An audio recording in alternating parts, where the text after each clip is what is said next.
नामापिते च मधुरं मधुरं स्वरूपं कर्मापिते च मधुरं मधुरा स्मृतिश्च बुद्धिं प्रबोधय प्रभो मधुबोधशक्तिं विद्यां प्रयच्छ परमां परिभावयामि। कोमलं कूजयन् वेणुं श्यामलोऽयं कुमारकः वेदवेद्यं परं ब्रह्म भासतां हृदये मम। कूजन्तं राम रामेति मधुरं मधुराक्षरम् आरुह्य कविता शाखां वन्दे वाल्मीकिकोकिलम्। निगमकल्पतरोर्गलितं फलं शुकमुखादमृतद्रवसंयुतं पिबत भागवतं रसमालयं मुहुरहो रसिका भुवि भावुकाः। नारायणाखिलगुरो भगवन्नमस्ते शिवाय नमः शिवलिंगाय नमः। तन्मे मनः शिवसंकल्पमस्तु सर्वे भवन्तु सुखिनः। नारायण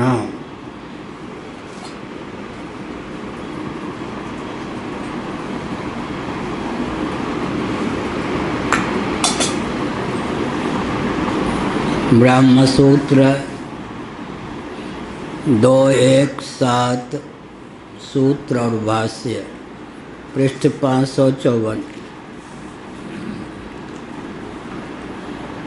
नारायण असदिति चेन्न प्रतिषेधमात्रत्वात्।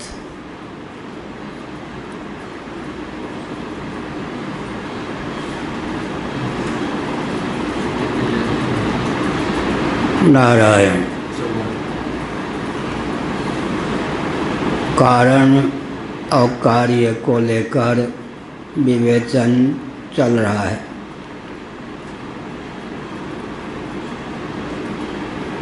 उपनिषद प्रस्थान में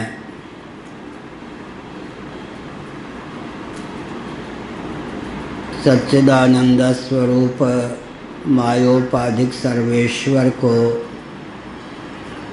जगत का निमित्त और उपादान कारण माना गया है। तदैक्षत सईक्षां चक्रे शोकामयत बहुश्यां प्रजायेय तदात्मानं स्वयं अकुरुत आदि श्रुतियों के अनुसार छांदोग्य उपनिषद में सर्वं खलुदं ब्रह्म इस प्रकार का उपदेश प्राप्त है। गीता में वासुदेव सर्वम, रामचरितमानस में जय शिष्ट उपायी त्रिविध बनाई संग सहाय न दूजा। इस प्रकार विचार करें तो ऋग्वेद से लेकर रामचरितमानस तक वेदांत वेद्य जो ब्रह्म है उसे जगत का निमित्त और उपादान दोनों कारण माना गया है। यहाँ जो शास्त्रार्थ है उपादान कारण को लेकर जगत को ब्रह्म का कार्य माना गया है। ब्रह्म जगत का उपादान कारण सिद्ध है। प्रकृतिश्च प्रतिज्ञा दृष्टान्तानुपरोधात् यह ब्रह्मसूत्र है। यहाँ प्रकृति का अर्थ उपादान है। ब्रह्म जगत की प्रकृति भी है, अर्थात केवल निमित्त कारण ही नहीं अपितु उपादान कारण भी है। हेतु प्रतिज्ञा दृष्टान्तानुपरोधात् एक विज्ञान से सर्वविज्ञान की प्रतिज्ञा श्रुति में है। कस्मिन् विज्ञाते सर्वमिदं विज्ञातम भवति और दृष्टांत भी प्रस्तुत किया गया है। लोहा का ज्ञान होने पर लौह पात्रों का ज्ञान हो ही जाता है। तांबे का ज्ञान होने पर ताम्र पात्रों का सामान्य रीति से ज्ञान हो जाता है। मृत धातु का ज्ञान होने पर मृत पात्रों का ज्ञान हो ही जाता है। तो वेदांत वेद्य ब्रह्म के ज्ञान से सर्व ज्ञान की सिद्धि है। प्रतिज्ञा और दृष्टांत के अनुरोध से भी यही तथ्य सिद्ध है कि उपनिषदों को जगत का भिन्न निमित्तोपादान कारण ब्रह्म ही मान्य है।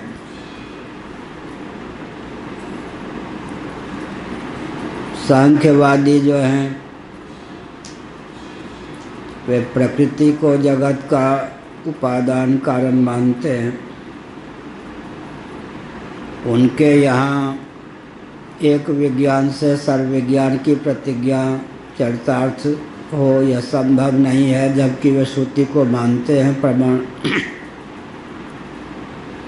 एक विज्ञान का अर्थ क्या होगा? अगर पुरुष को हम जान लेंगे तो प्रकृति और प्रकृति विकृति का ज्ञान नहीं होगा। प्रकृति से लेकर पृथ्वी पर्यंत जो कार्य प्रपंच और कारण प्रपंच है उसका ज्ञान नहीं होगा। प्रकृति कारण है, महत्त्व से लेकर पृथ्वी पर्यंत कार्य हैं। पुरुष के ज्ञान से इनका ज्ञान शेष रह जाएगा। प्रकृति का ज्ञान प्राप्त करने पर महत्त्व से लेकर पृथ्वी पर्यंत जो पदार्थ हैं इनका ज्ञान हो जाएगा, लेकिन पुरुष का ज्ञान शेष रह जाएगा। तो वस्तुकृत परिच्छेद शून्य सांख्यों के यहाँ कोई तत्व ही सिद्ध नहीं होता है। तो अनंतम जो श्रुति है, सत्यम ज्ञानम अनंतम ब्रह्म, इस दृष्टि से विचार करें तो उनके यहाँ अनंत कोई तत्व ही सिद्ध नहीं होता। अनंत माने काल के द्वारा कबलित न हो, देश के द्वारा कबलित न हो, वस्तु के द्वारा भी कबलित न हो। कालकृत, देशकृत, वस्तुकृत परिच्छेद शून्य का नाम अनंत है। कालकृत परिच्छेद शून्य मान भी लेंगे, देशकृत परिच्छेद शून्य मान भी लेंगे प्रकृति को, तो भी वस्तुकृत परिच्छेद शून्य नहीं मान सकते। पुरुष को कालकृत देशकृत परिच्छेद शून्य मान लेंगे, लेकिन वह सर्वात्मा, सर्वाधिष्ठान, सर्वरूप सिद्ध हो संभव नहीं। दूसरी बात है कि पुरुष सच्चित और व्यापक होता हुआ स्वरूप से असंख्य है। तो किस पुरुष के ज्ञान से, किस आत्मा के ज्ञान से सबका ज्ञान होगा, यह भी एक प्रश्न आएगा। इस दृष्टि से वस्तुकृत परिच्छेद शून्य सांख्यों के यहाँ भी कोई तत्व नहीं है। वैशेषिकों के यहाँ, नैयायिकों के यहाँ तो वस्तुकृत परिच्छेद शून्य वस्तु का होना ही सर्वथा असिद्ध है। और जब तक वस्तुकृत परिच्छेद शून्य कोई तत्व नहीं होगा तब तक एक विज्ञान से सर्वविज्ञान की सिद्धि नहीं होगी, और वह तत्व अनंत भी सिद्ध नहीं होगा। अतः नित्य भी होना चाहिए, विभु भी होना चाहिए, सर्वरूप भी होना चाहिए। यह माइक नामक यंत्र है जिसकी बहुत दयनीय स्थिति है। एक दृष्टि से क्यों दयनीय स्थिति है? बना है, कभी बिगड़ेगा, नित्य तो है ही नहीं, काल का ग्रास है। जो भी कार्य होता है काल का ग्रास होता है। यह माइक विभु नहीं है, यहीं है, उसको यहाँ रखेंगे तो वहीं है, तो विभु भी नहीं है और सर्वरूप तो है ही नहीं। घटादि से अन्य यंत्रों से इसका भेद प्राप्त है। तो इसकी स्थिति क्यों बहुत दयनीय है? क्योंकि एक काल का भी ग्रास है, देशांतर का भी ग्रास है, वस्तुअंतर का भी ग्रास है। माइक ही है, कुछ अन्य नहीं। इसकी अपेक्षा अगर हम विचार करें तो प्रकृति क्या है? काल कबलित तो नहीं होती, तो नित्य है। आकाश अहम तत्व महतत्व की भी जननी होने के कारण विभु है ही। काल के चपेट से प्रकृति मुक्त हो गई, देशांतर के चपेट से भी प्रकृति मुक्त हो गई, लेकिन वस्तुकृत परिच्छेद शून्य तो प्रकृति भी नहीं सिद्ध हो पाई। अब जो द्वैत ही मानते हैं उनके यहाँ विसंगति क्या होगी?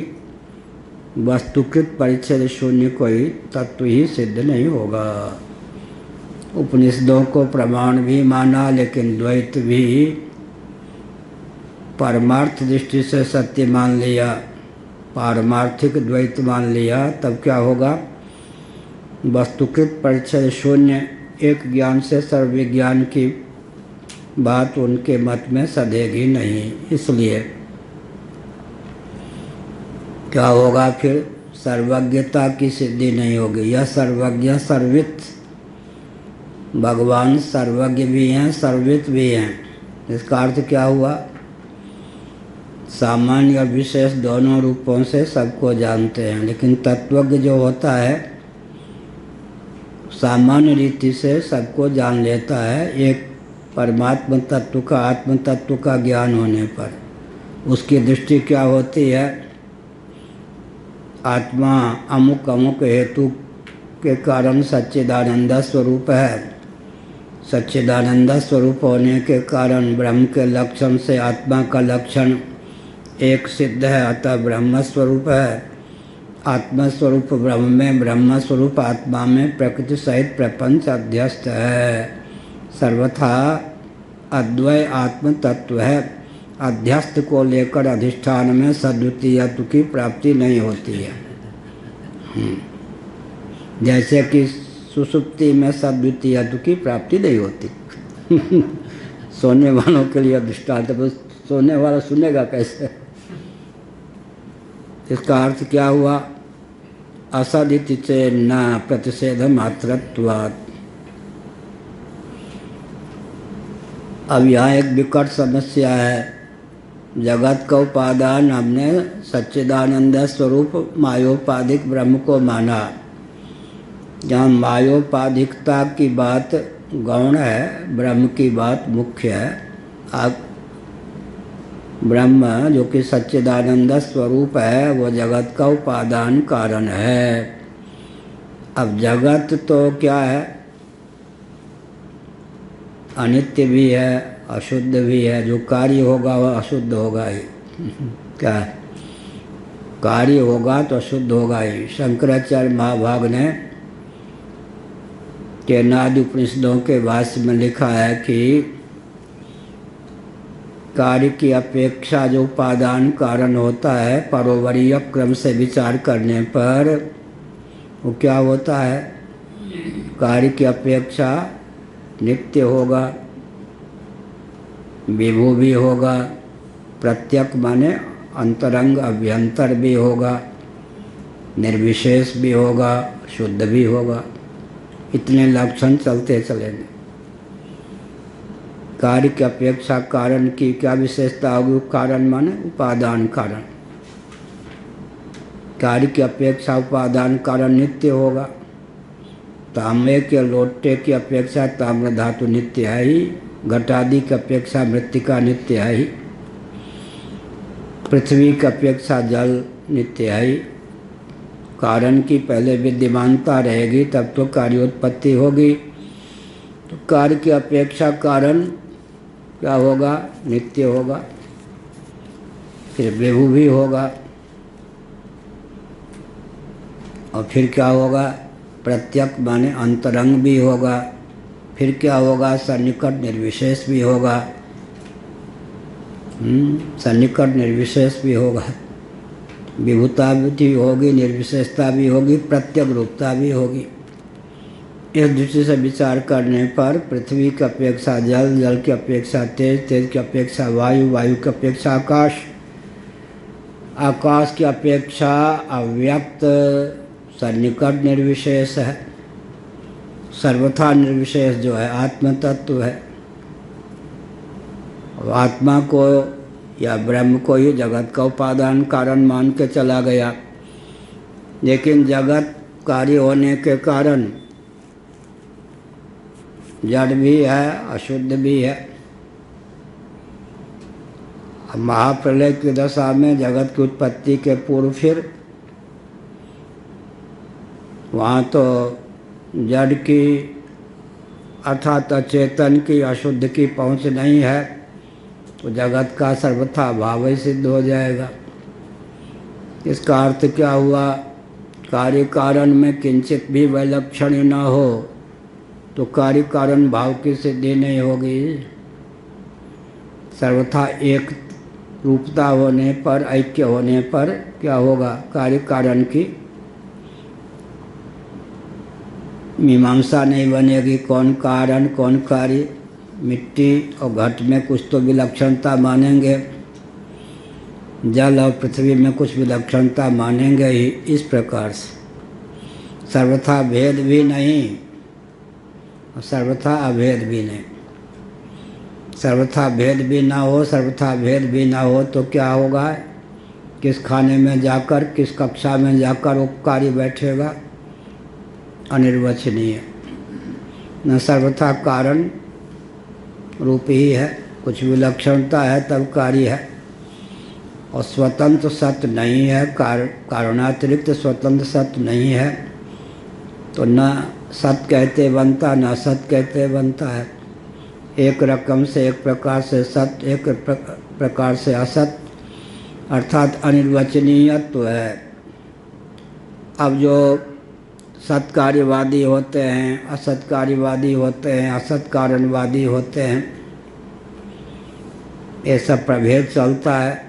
शून्यवादी जो बौद्ध हैं, नैरात्म्यवादी असत से ही सत्य की उत्पत्ति मानते हैं, तो छांदोग्य श्रुति ने उसका खंडन किया।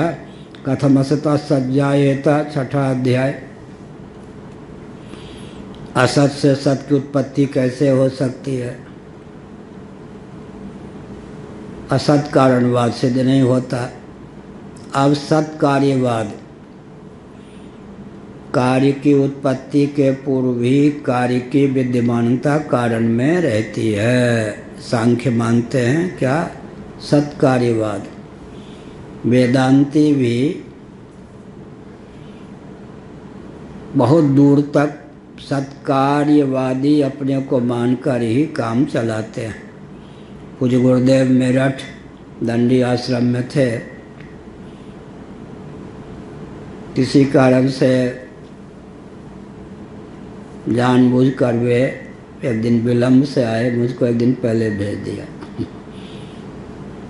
वृंदावन तक पूज्य गुरुदेव आ गए थे काशी से,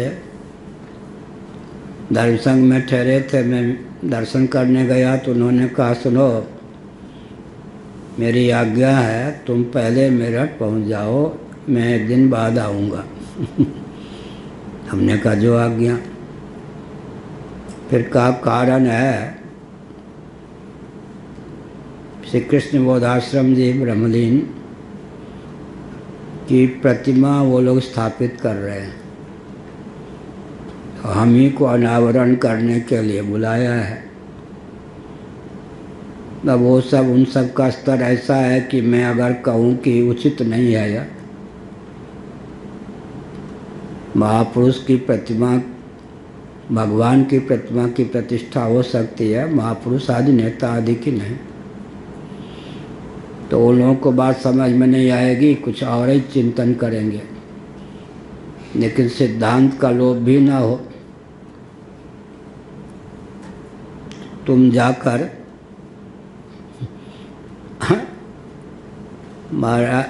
मेरी आज्ञा से अनावरण कर देना, एक दिन बाद में आऊँगा। हमने कहा जो आज्ञा। अंदर की बात अंदर थी। महाराज पहुंच गए, क्योंकि मुहूर्त तो जिस दिन का था उसी दिन होना था। हमको सब मानते थे, किसी को आपत्ति नहीं हुई। हाँ हाँ बहुत अच्छा है। कुछ गुरुदेव आए। प्रवचन के समय जब मैं दिख जाऊं तो मेरी ओर ही मुख करके बोलते थे। जब नैमिष के मंच पर था, महाराज के प्रपन्न भी नहीं हुआ था बाहर से, तो भी ग्वालियर में जो नैमिष वाले सब थे तो मेरी ओर देख कर ही बोलते थे, उनका अनुग्रह था। उन्होंने कहा कि कार्य करने की एक शैली है, चिंतन की एक शैली है, बहुत महत्वपूर्ण तथ्य। उन्होंने कहा आदि शंकराचार्य ने उपनिषदों के आधार पर जो तथ्य उद्भाषित किया, वो ज्यों के त्यों बोल दोगे तो कोई मित्र मिलेगा, कोई साथी मिलेगा, कोई क्या, सबके कोप के पात्र बन जाओगे। इसीलिए शास्त्र को समझने और व्यक्त करने की स्थिति है। फिर उन्होंने प्रक्रिया बताई सार्वजनिक सभा में, लेकिन लक्ष्य मुझको करके, क्योंकि सबसे ऊंचा जो सिद्धांत होता है उसके अतिरिक्त जितने सिद्धांत होते हैं सब उस पर आक्रमण करते हैं। चारवाकों के मत में सबसे घटिया दार्शनिक कौन होंगे? शंकराचार्य जी। और हम लोगों की दृष्टि में सबसे घटिया विचारक कौन होंगे? चारवाक हो गया ना। पुरी के शंकराचार्य सबसे घटिया। आदि शंकराचार्य को जब नहीं छोड़ते तो मुझे कहाँ से छोड़ेंगे? मैं तुम्हें किस खेत की मूली? तो चारवाकों की दृष्टि से क्या है? सबसे ऊंचा जिसका सिद्धांत होगा वो सबसे दूर होगा उनसे। उसका तो पूज्य गुरुदेव ने बताया, चारवाकों से सब शास्त्रार्थ करना होता है तो थोड़ी देर के लिए क्या होता है, हम लोग बौद्ध बन जाते हैं। बौद्ध हो करके, बौद्धों के सिद्धांत को स्वीकार करके फिर क्या करते हैं? सब जगह ब्रह्मास्त्र का प्रयोग ही थोड़े होगा। अभी जो 5 यान आए सब जगह उसका उपयोग होगा क्या? उनका होगा क्या? फ्रांस से।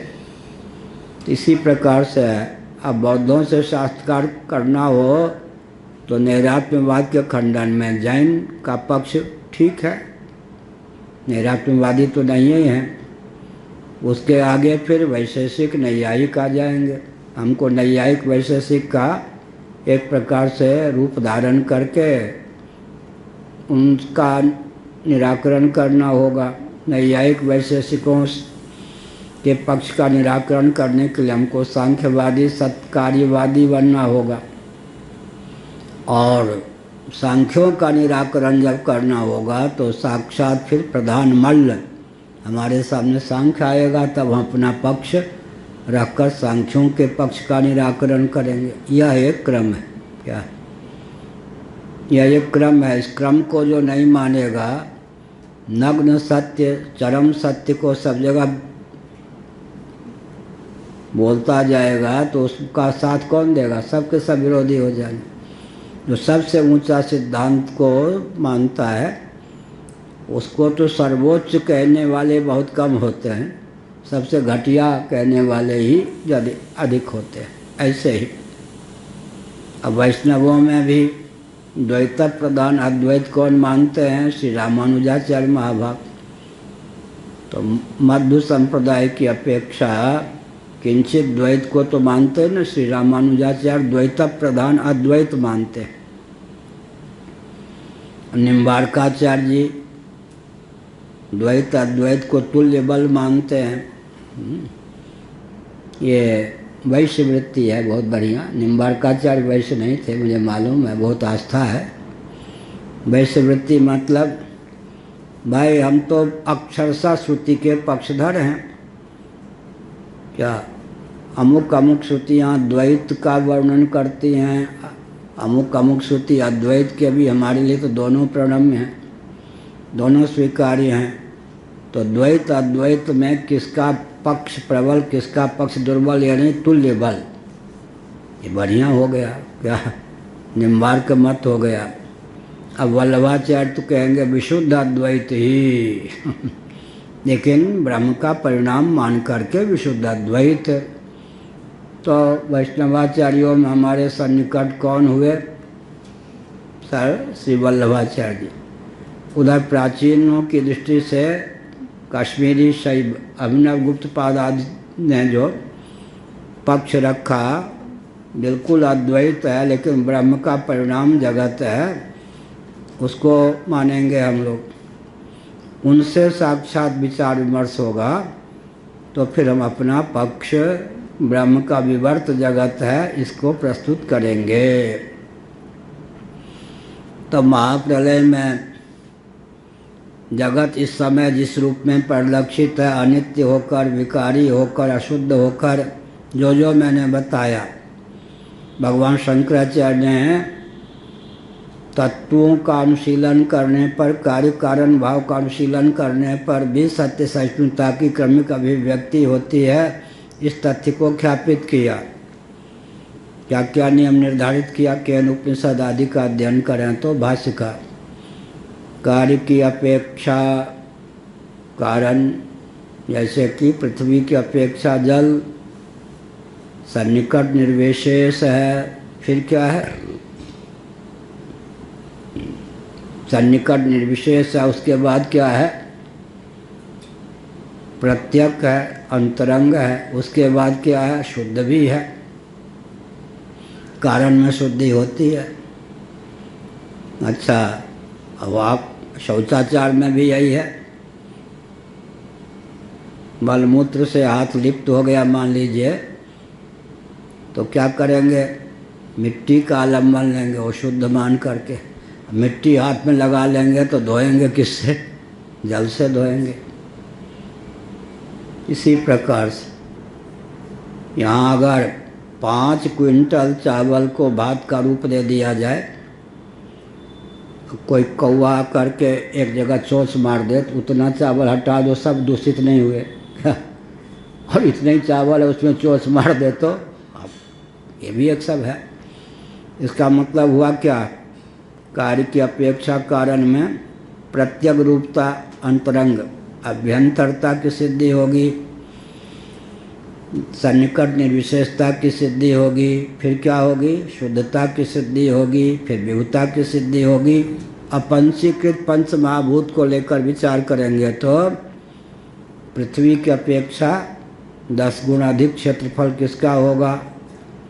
जल का। तन्मात्रा, रस तन्मात्रा, गंध तन्मात्रा की अपेक्षा जल की अपेक्षा 10 गुना अधिक, तेज का, तेज की अपेक्षा 10 गुना अधिक, वायु का, वायु की अपेक्षा 10 गुना अधिक, आकाश का 10 गुना अधिक। कहने का तात्पर्य है कि विभुता बढ़ती जाएगी।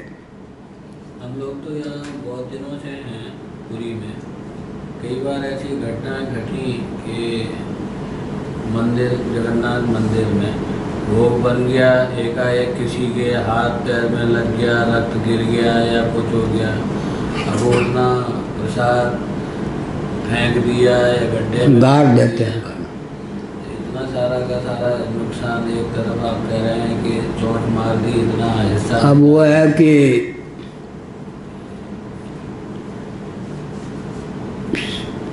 ये उड़ीसा है ना, ये उड़ीसा है क्या? ठीक। श्राद्ध में जो निषिद्ध अन्न है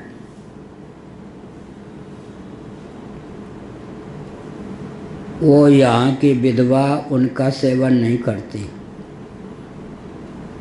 और वह खाद्य मान लेते हैं सबको। श्राद्ध में सर्वथा सर्वकालिक उनमें अशुद्धि नहीं है। श्राद्ध में जिन जिन अन्न का निषेध किया गया उनका, ये जैसे लौकी है, यहाँ मांसाहार मानते हैं। घिया को सजवन, मैथिली में सजवन कहते हैं, हिंदी में घिया कहते हैं, कहीं लौकी कहते हैं। तो वो अभक्ष्य नहीं है लेकिन सर्वकालिक मान लिया। तो बहुत सी भ्रांति चलती है ना शास्त्र के नाम पर। श्राद्ध में जिस जिस अन्न का, सब्जी आदि का निषेध है उसको सर्वकालिक निषिद्ध मान लिया, ये हो गया। ऐसे ही अब जो कुछ है तो उसमें फिर परंपरा जो कुछ इनके यहाँ है उसका निर्वाह लोग करते हैं। इसीलिए मैंने कहा ना कि कितने जो है अंध परंपरा है, कितनी शास्त्र सम्मत परंपरा है, उसका निर्णय कौन करेगा? तो ये सब असाध्य रोग हो जाते हैं। परंपरा है उसका निर्वाह करते हैं, उसमें बोलने पर लाखों व्यक्ति विरोधी हो जाएंगे। और सत्य सहिष्णुता प्रस्थापित कर रहे हैं तो सब में वो क्षमता नहीं होती कि शास्त्र के रहस्य को समझकर सत्य सहिष्णु बन जाएं। तो हमने क्या कहा? उत्तरोत्तर। अब देखो ना, गंगा है तो कौवा जल पीते या नहीं? लेकिन 1 लोटा अगर हमने गंगा जल रखा उसमें कौवा चोंच मार दें तो समष्टि व्यष्टि की बात हो गई नहीं। इतनी सी मिट्टी है, ठीक है, उस पे मान लो चिड़िए का ही मल पड़ गया तो अशुद्ध है। अब पृथ्वी पे तो नहीं पड़े तो कहाँ पड़े? तो व्यष्टि समष्टि को लेकर तो सब जगह मान्य होगा ही ना। व्यष्टि समष्टि को लेकर तो मानना ही पड़ेगा, तो पूरी पृथ्वी को तोड़ देंगे क्या? पूरी तो व्यष्टि समष्टि में जो है पवित्रता स्वच्छता आदि का आदान हो ही जाता है, विभुता का आदान हो जाता है। तो धीरे धीरे अब ये जो जगत है सर्वथा ब्रह्म से विलक्षण परिलक्षित है, अनित्य है, जड़ भी है और क्या है, अशुद्ध भी है।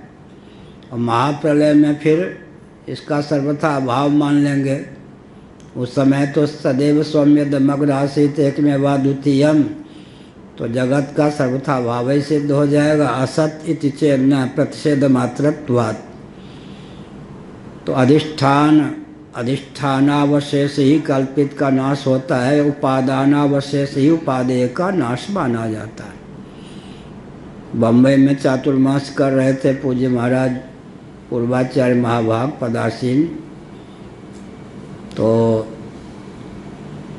हम ही ने नियम निर्धारित किया। उन्होंने कहा रोज आप बोला करिए। हमने कहा आपस में ही विवाद लोग कर देंगे, यहाँ जगन्नाथानंद जी भी हैं, तो एक दिन चिन्मयानंद जी बोलें, एक दिन मैं बोलूं, एक दिन जगन्नाथानंद जी बोलें, इस ढंग से काम चले तो ठीक है। अच्छा ठीक है। तो एक दिन कोई नया श्रोता आया और मैंने कहा धर्म की जय हो, अधर्म का नाश हो।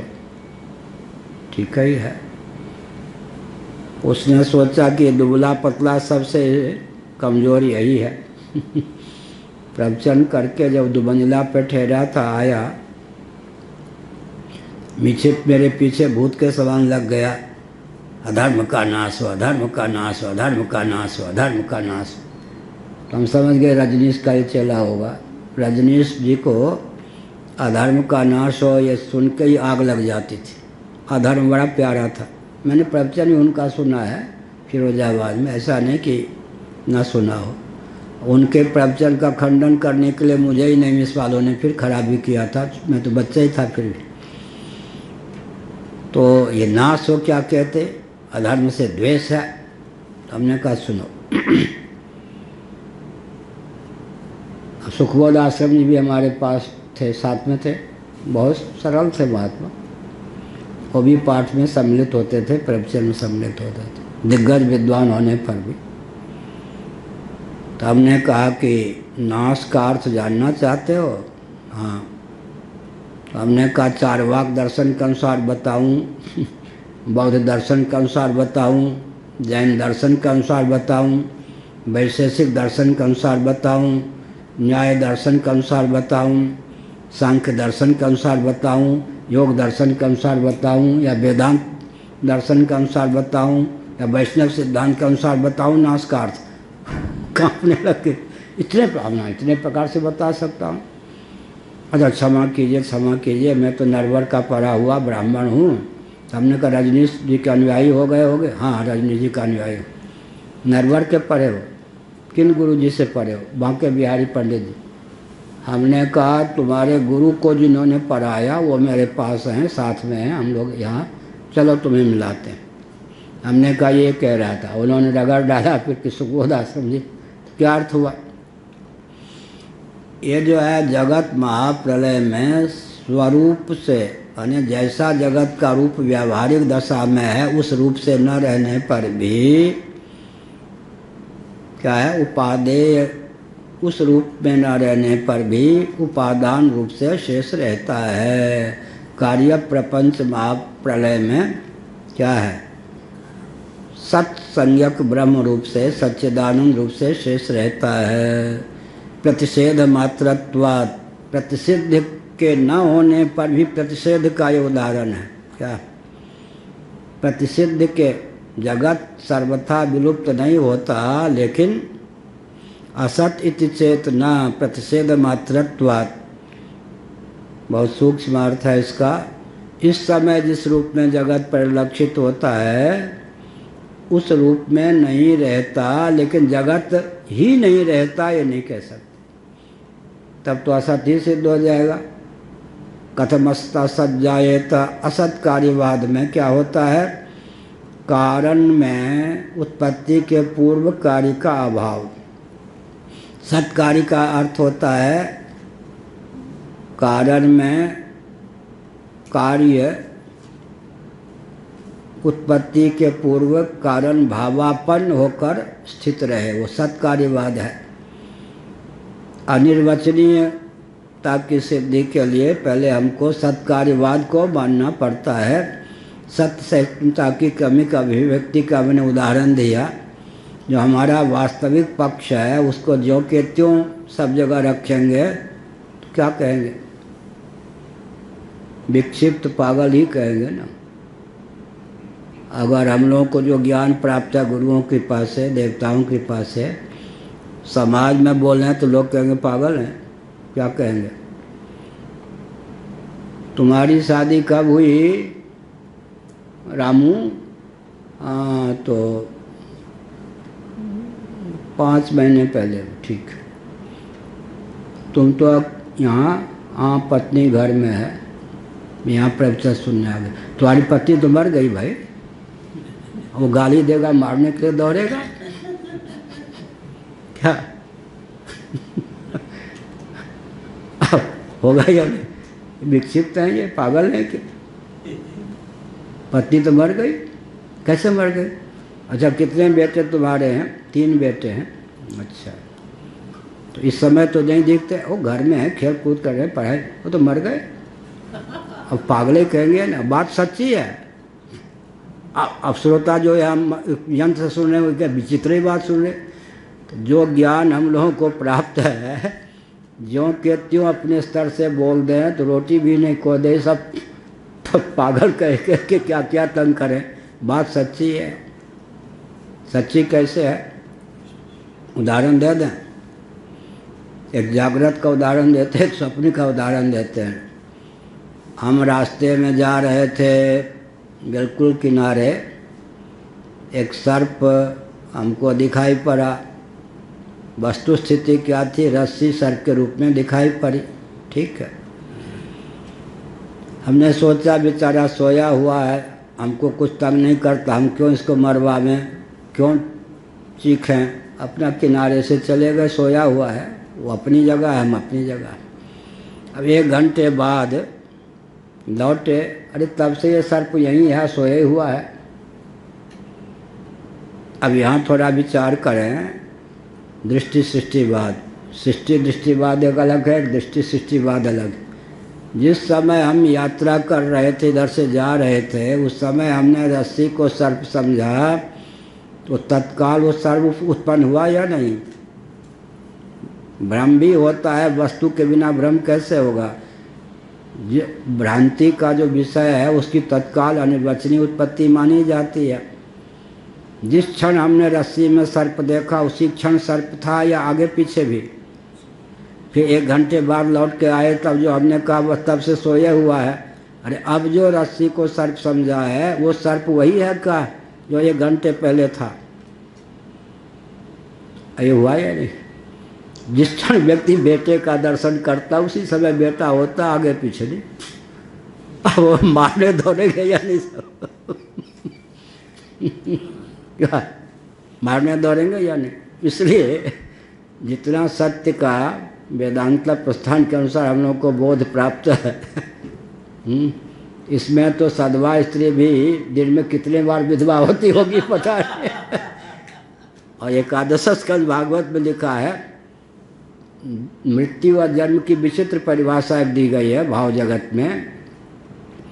जब जब शरीर का विस्मरण हो जाता है तब तक शरीर मर जाता है, जब जब याद आवे तभी दृष्टि सृष्टिवाद। तो एक दिन में एक व्यक्ति कितने बार मरता है, कितने बार शरीर की दृष्टि से। और स्वप्न का उदाहरण दें। स्वप्न में हमको यहाँ जो व्यक्ति हैं उनका नाम छोड़ के सबका नाम भी नहीं मालूम है। मान लो लालू यहाँ किसी कोई नहीं होगा, कालू, कालू जी हमको स्वप्न में दिखाई पड़े, क्या 1 क्षण के लिए। उसके बाद और दृश्य और व्यक्ति देखते रहे, 2 मिनट बाद फिर स्वप्न में हमको कालू दिखाई पड़े। ये वही कालू हैं कह सकते क्या? प्रतीति में तो कह सकते हैं, वो कालू तो दृष्टि सृष्टिवाद। जब तक दृष्टि के विषय में बने वो कालू तभी तक थे। इस समय जो कालू दिखाई पड़ रहे हैं उसी समय है, हो गया ना। इसका अर्थ क्या हुआ? जिस समय साक्षी भाष्य, जिस समय जिस वस्तु की प्रतीति होती है उसको लेकर जितनी प्रतिविज्ञा होती है, स्वयं देवदत्ता, ये सब भ्रमात्मिका। कहाँ लिखा है? खंडन खंड खाद्य में। प्रतिविज्ञा जो है भ्रम है, पूर्वानुभूत की संस्कार पूर्वक स्मृति होती है।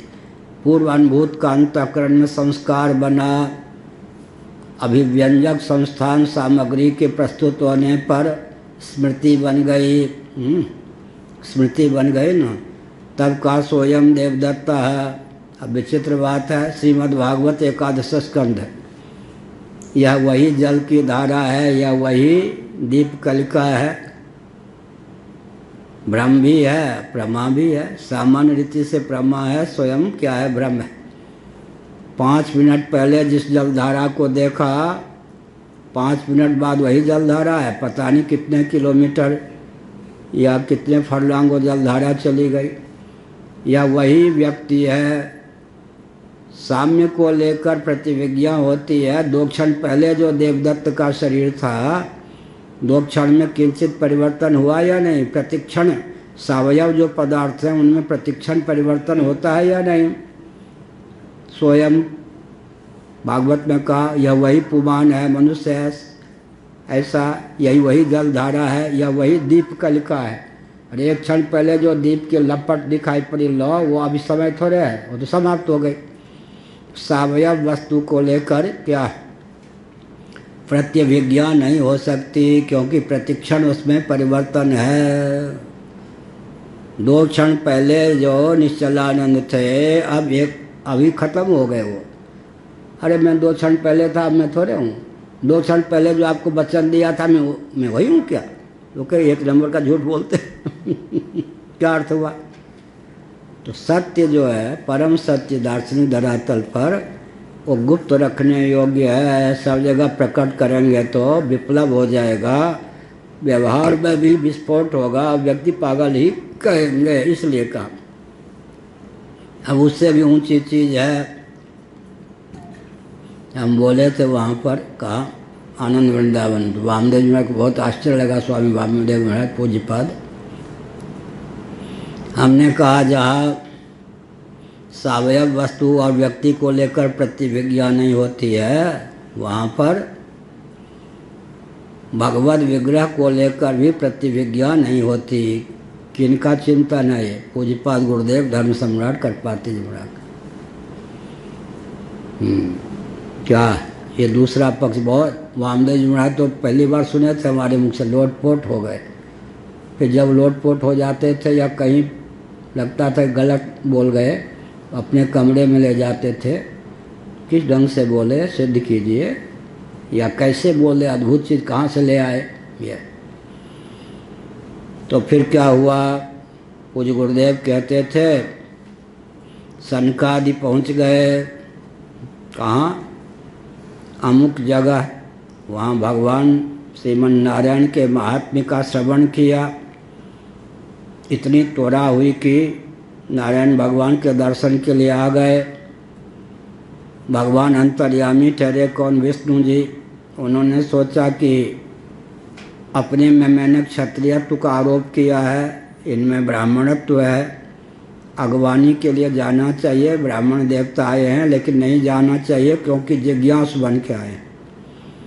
सुखदेव जी जब यजमान के यहाँ गए, कहाँ? जनक जी के यहाँ, कहलवा दिया कि मैं गुरु घराने का हूँ या नहीं, मैं कुछ सीखने के लिए आया हूँ। तो स्वागत करने के लिए नहीं जनक जी गए, और इतने सुंदरियों को भोजन आदि को रखवा के परीक्षा ली कि सामान्य व्यक्ति होता कचुमरे निकल जाते। क्योंकि फिर शिष्य बन के आए हैं ना सीखने। पहले कह दिया पिताजी ने, तुम आकाश मार्ग से जा सकते हो, लेकिन नहीं, मेरे यजमान के यहाँ भेज रहा हूँ तो तुम्हारे भी यजमान हैं, वहाँ शिष्य के रूप में जाना, पैदल जाना। कह दिया मेरा स्वागत नहीं, मैं कुछ सीखने आया हूँ, तो जितनी परीक्षा लेनी थी जनक जी ने सब ले ली। हाँ, फिर तो शिष्य भले ही क्षत्र ब्राह्मण आवे, तो अगर ब्राह्मण शिष्य हो तो क्षत्रिय का काम है कि उनसे पाँव न छुआवे, और ब्राह्मण का काम है गुरुदेव नमस्कार मुँह से बोले, वाणी से हृदय से, और पाँव वाँव न छुए। ये सब मर्यादा बृहदारण्यक उपनिषद के भाष्य में है। लेकिन ब्राह्मण भी कोई विद्या सीखने जाएंगे तो क्षत्रिय ही गुरु हो जाएंगे क्या? वहाँ पर फिर जो सम्मान आदि देना चाहिए वही एक शास्त्रीय मर्यादा है। तो हमने क्या संकेत किया? हमने ये संकेत किया कि अगर ये वस्तु स्थिति जो है उसको व्यक्त करने पर तो व्यवहार में बड़ी विसंगति आएगी। इसीलिए क्या करें? कह दिया कि गए, भगवान ने सोचा कि ये तो कुछ सीखने आए हैं, स्वयं नहीं गए, लक्ष्मी जी को भेज दिया। लक्ष्मी जी ने कहा स्वागत है, आइए। किस भावना से आए हैं? स्वागत है। कितने सुकुमार भगवान हैं, कितने सुंदर हैं, आप तो उनके चरण को कितने कोमल हैं, चापती रहती हैं, ये पूछना आया। अच्छा, तो थोड़ी देर रुकिए। फिर गई लक्ष्मी जी, फिर चरण चापने लगी। थोड़ी देर के 2 घंटे भी बीत गए। सनकादि ने सोचा यहाँ तो झूठ नहीं बोला जाता है, तो वैकुंठ है, हमारे प्रश्न करने में कोई भूल हुई होगी। तो क्या मतलब हुआ? भगवान में अनंत सौंदर्य, अनंत माधुर्य, अनंत सौरस्य है क्या? इसलिए लक्ष्मी जी भी था थोड़े पा सकती हैं कितने कोमल भगवान क्या?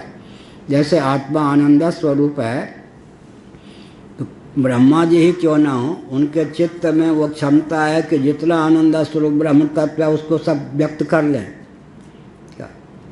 तमोगुणी चित्त के द्वारा, रजोगुणी चित्त के द्वारा, सत्वगुणी चित्त के द्वारा आनंद स्वरूप आत्मा की आंशिक अभिव्यक्ति होगी या सर्वांश में अभिव्यक्ति होगी? तो निरवय पदार्थ जो होता है ना, उसको लेकर प्रतिविज्ञा नहीं होती। अब जहाँ अनंतता होती है, अनंत सौंदर्य, अनंत माधुर्य, अनंत सौकुमार्य, सुकुमारता, वहाँ भी प्रतिविज्ञा नहीं होती। कितने सुंदर भगवान हैं ये कोई नहीं कह सकता। प्रतिक्षण सेवा करते रहिए, सौंदर्य प्रकट होता रहेगा, यत्ता या अंत नहीं है। अब किसी वस्तु का पूर्ण रूप से अनुभव हुए बिना उसका पूर्ण रूप से संस्कार नहीं पड़ेगा, संस्कार नहीं पड़ेगा तो प्रतिविज्ञा कैसे होगी? तो जब भगवान कितने सुंदर हैं, कितना ऐश्वर्य भगवान में है, पूर्ण रूप से अधिगत हो जाए तब उसका संस्कार पड़े, तब तो स्मरण हो ना। स्मरण का मतलब क्या है? बस सामग्री ना हो, व्यक्ति ना हो, तब स्मरण होता है। पूर्वानुभूत सामने हो, प्रत्यक्ष हो, फिर ये हो यह वही है, यह वही है, दोनों अनुभूत में स्मृति के माध्यम से एकत्व स्थापित हो, तब प्रतिविज्ञा है। स्वयं देवदत्त व्याकरण के अनुसार क्या कहेंगे? एक विभक्ति कहूँ, जो विभक्ति सह में है वही अयम में भी है क्या? परस्पर अपर्याय हूँ, सह का जो अर्थ है वह परोक्ष, और यह अयम एक विभक्ति कहूँ, परस्पर अपर्याय हूँ, ऐसा होने पर भी एकार्थ निष्ठ हूँ। तब जाकर किन्होंने बताया? शुरू में पूर्वाचार्य महाराज पढ़ा रहे थे, बहुत ऊंचे व्याकरण और वेदांत आदि पढ़ाते थे, जैसे हनुमान चालीसा, बहुत दिग्गज विद्वान। तो उन्होंने बताया एक विभक्ति को परस्पर अपर्याय हो, एकार्थ निष्ठ हो, तब जाकर, और भी शर्तें हैं, 3 मुख्य हैं, तब जाकर प्रतिविज्ञा की सिद्धि होती है। तो इसी प्रकार से अब यहाँ पर क्या सार निकला? यहाँ पर ये सार निकला कि सर्वथा अगर भगवद रूप ही, ब्रह्म रूप ही जगत है, तो ब्रह्म और जगत में कारण और कार्य में विभाजक रेखा ही नहीं रहेगी। और जगत ब्रह्म सत्य है तो यह उत्पन्न होता है तो नित्य है या अनित्य? जगत अनित्य है, अनित्य है तो अशुद्ध है ही, किसी न किसी अंश में अशुद्ध है ही। फिर क्या है? परिच्छिन्नता भी है ही। इसका मतलब है कि महाप्रलय में जब जगत इस रूप में नहीं रहेगा तो असत ही हो गया। तो कहते हैं यहाँ प्रतिषेध न होने पर प्रतिषेध की प्राप्ति है। असद इति चेत् न प्रतिषेध मात्रत्वाद, केवल ईदृग रूपता का प्रतिषेध है, स्वरूप का प्रतिषेध नहीं। ईदृग रूपता का प्रतिषेध है, स्वरूप का प्रतिषेध नहीं। ऐसा जगत उस समय नहीं जैसा अब है। तो उस समय कैसे रहता है जगत? सद्भावापन्न होकर, ब्रह्म भावापन्न होकर, ब्रह्म रूप होकर। तो कारण भावापन्न होकर रहने के कारण जगत की विद्यमानता होती है, नहीं तो अग्रिम सृष्टि ही लुप्त हो जाए क्या? आगे जगत बने ही नहीं। क्यों नहीं बने? महाप्रलय में ही नाश ही हो गया। बीज का ही ना हो गया, नाश हो गया, तो फिर आगे अंकुर आदि की उत्पत्ति कैसे होगी? तो यथा पूर्व कल्पयत, यह श्रुति चरितार्थ कैसे होगी? इसलिए क्या सिद्ध हुआ? असद इति चेत् न। अगर कहते हो कि असत ही है तो ऐसा नहीं, क्योंकि सद्भावापन्न, कारण भावापन्न, कारण से एकीभूत होकर जगत रहता है। उस समय अगर सूक्ष्म वीक्षण आदि के द्वारा भी यूं कितने में विलक्षण है, क्या है, सब नहीं दिखाई पड़ेगा। और ब्रह्म भावापन्न होकर ही रहता है। प्रतिषेध मात्रत्वात्, नाम रूप का प्रतिषेध मात्र है या स्वरूप का? प्रतिषिद्ध वहाँ कोई है नहीं। प्रतिषेध मात्र माने इस समय जैसा जगत परिलक्षित होता है, महाप्रलय में वैसा होकर जगत नहीं रहता।